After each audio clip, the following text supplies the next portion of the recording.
ಇವತ್ತು ನಾನು ಮಾತಾಡೋಕೆ ಹೊರಟಿರೋ ವಿಷಯ ಏನಂದರೆ, ಸಣ್ಣ ಪುಟ್ಟ ಕಾಯಿಲೆಗಳು ನಮ್ಮನ್ನು ಹೇಗೆ ಕಾಡ್ತವೆ ಅಂತ, ಆಮೇಲೆ ನಮ್ಮ ದೇಹದ ಬಗ್ಗೆ ನಮಗಿರೋ ಭಯ ಅಂತ. ಇದಕ್ಕೆ ನಾವು ಇಂಗ್ಲೀಷಲ್ಲಿ ಹೈಪೋಕಾಂಡ್ರಿಯಾ ಅಂತ ಕರಿತೀವಿ. ಆ, ಏನಂತಂದ್ರೆ ನಮಗೆ ಏನೇ ಒಂದು ಸಣ್ಣ ಪುಟ್ಟ ಕಾಯಿಲೆಗಳು ಬಂದ್ರೂ ನಮ್ಗೆ ಅದ್ರ ಬಗ್ಗೆ ಇರುವಂಥ ಭಯ. ಇದಕ್ಕೆ ಕಾರಣ ಏನಂತಂದ್ರೆ ನಮ್ಮ ದೇಹದ ಬಗ್ಗೆ ಅಥವಾ ನಮ್ಮ ಮೇಲೆ ನಮಗಿರುವಂಥ ಆತ್ಮವಿಶ್ವಾಸದ ಕೊರತೆ. ನಮ್ಮಲ್ಲಿ ಅಷ್ಟೊಂದು ಕಾನ್ಫಿಡೆನ್ಸ್ ನಮಗೆ ಇರಲ್ಲ.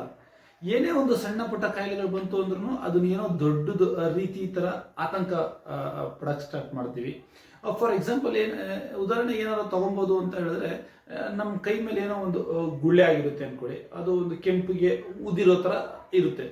ಸೊ ಅದನ್ನ ನೋಡಿದ ತಕ್ಷಣ ನಮ್ಗೆ ಏನು ಅನ್ಸುತ್ತೆ? ಭಯ ಆಗಕ್ಕೆ ಸ್ಟಾರ್ಟ್ ಮಾಡುತ್ತೆ. ಹಾಗೆ ನಾವೇನು ಮಾಡ್ತೀವಿ, ಯಾರಾದ್ರೂ ಕೇಳ್ತೀವಿ ಅಥವಾ ಯಾವುದಾದ್ರು ವೆಬ್ಸೈಟಲ್ಲಿ ನೋಡ್ತೀವಿ ಅಂತ ಅನ್ಕೊಳ್ಳಿ. ಗೂಗಲ್ಗೆ ಹೋಗ್ಬಿಟ್ಟು ಸರ್ಚ್ ಮಾಡ್ತೀವಿ, ಆಸ್ ಯೂಶುವಲ್ ಎಲ್ಲರೂ ಮಾಡ್ದಾಗೆ. ಸೊ ಒಂದು ವೆಬ್ಸೈಟಲ್ಲಿ ಏನು ಹೇಳುತ್ತೆ ಅಂದರೆ, ಇದೊಂದು ಸಣ್ಣ ಸೊಳ್ಳೆ, ಯಾವುದೋ ಒಂದು ಜಾತಿಯ ಸೊಳ್ಳೆ ಕಡ್ದಿದೆ, ಅದು ಸ್ವಲ್ಪ ದಿವಸ ಆದಮೇಲೆ ತನ್ನಷ್ಟು ತಾನೇ ಕ್ಯೂರ್ ಆಗುತ್ತೆ ಅಂತ ಒಂದು ವೆಬ್ಸೈಟಲ್ಲಿ ಹೇಳ್ತಾ ಇರ್ತದೆ. ಮತ್ತೊಂದು ವೆಬ್ಸೈಟಲ್ಲಿ ಏನು ಹೇಳುತ್ತೆ ಅಂತ ಹೇಳಿದ್ರೆ, ಇದು ಏನೋ ಒಂದು ದೊಡ್ಡ ಕಾಯಿಲೆಯ ಸೂಚನೆ, ಇದು ಬಂದಾದ್ಮೇಲೆ ಸ್ವಲ್ಪ ದಿವಸದಲ್ಲೇ ಸಾಯ್ಬೋದು, ಅಥವಾ ಇದರಿಂದ ನಿಮಗೆ ತುಂಬ ಅನಾಹುತಗಳಾಗುತ್ತೆ ಅಂತ ಏನೋ ಇನ್ನೊಂದು ವೆಬ್ಸೈಟಲ್ಲಿ ಬರ್ದಿರುತ್ತೆ. ಆ ತಕ್ಷಣಕ್ಕೆ ನಾವೇನು ಯೋಚನೆ ಮಾಡ್ತೀವಿ ಅಲ್ವಾ? ನಾವು ಆ ಕೆಟ್ಟದೇನು ಹೇಳಿತ್ತೋ ಅದ್ರ ಬಗ್ಗೆನೇ ನಾವು ಯೋಚನೆ ಮಾಡೋದು. ಯಾಕೆಂದ್ರೆ ನಮ್ಗೆ ಈ ಥರ ಆತಂಕ ಇರೋರ ಮನಸ್ಥಿತಿನೇ ಆ ಥರ. ಅದು ನೀವು ಅಂತಲ್ಲ, ನಾನು ಕೂಡ ಈಗ್ಲೂ ಅದೇ ಥರನೇ ಯೋಚನೆ ಮಾಡೋದು.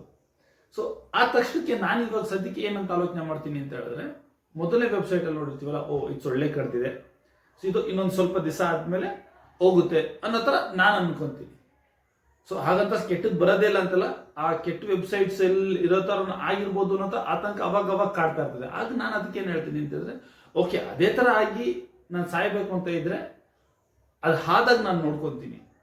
ಈಗ ನಾನು ಆಲೋಚನೆ ಮಾಡೋ ರೀತಿ ಏನು ಅಂತಂದರೆ, ಇದೊಂದು ಸೊಳ್ಳೆ ಕಡ್ದಿದೆ, ಇದು ಇನ್ನೊಂದು ಸ್ವಲ್ಪ ದಿವಸ ಆದಮೇಲೆ ತನ್ನಷ್ಟು ತಾನೇ ಕ್ಯೂರ್ ಆಗುತ್ತೆ ಅಂತ ನಾನು ಅಂದ್ಕೊಂಡು ನನ್ನ ಮನಸ್ಸಿಗೆ ನಾನೇ ಸಮಾಧಾನ ಮಾಡಿಕೊಂಡು ಅದಕ್ಕೆ ಹೇಳಿಕೊಂಡು ನನ್ನ ಕೆಲಸಗಳನ್ನ ನಾನು ತೊಡ್ಕೊತೀನಿ. ಇಲ್ಲ ಅಂತಂದರೆ ನಾನು ಆ ನೆಗೆಟಿವ್ ಸೈಡ್ ಅಂತ ಯೋಚನೆ ಮಾಡೋಕ್ಕೆ ಸ್ಟಾರ್ಟ್ ಮಾಡಿದ್ರೆ ಏನು ಮಾಡ್ತೀವಿ? ಪ್ರತಿ ಮೂಮೆಂಟ್, ಪ್ರತಿ ಕ್ಷಣನೂ ನಾನು ಅದ್ರ ಬಗ್ಗೆನೇ ಆಲೋಚನೆ ಮಾಡ್ಕೊಂಡು ನನ್ನ ನೆಮ್ಮದಿ ಹಾಳು ಮಾಡ್ಕೊತೀನಿ, ನನ್ನ ಸುತ್ತಮುತ್ತ ಇರೋ ಜನಗಳ ನೆಮ್ಮದಿನೂ ಹಾಳು ಮಾಡ್ತೀನಿ. ಯಾವುದ್ರಲ್ಲೂ ಒಲವಿರಲ್ವ, ಯಾವುದ್ರಲ್ಲೂ ಉತ್ಸಾಹ ಇರೋದೇ ಇಲ್ಲ ನಮಗೆ. ಸೊ ಇದು ಒಂದು ವೇ ಆಫ್ ಟ್ರೀಟಿಂಗ್, ನಮ್ಮ ಭಯ ಆತಂಕನ ಟ್ರೀಟ್ ಮಾಡೋಂಥ ಒಂದು ರೀತಿ.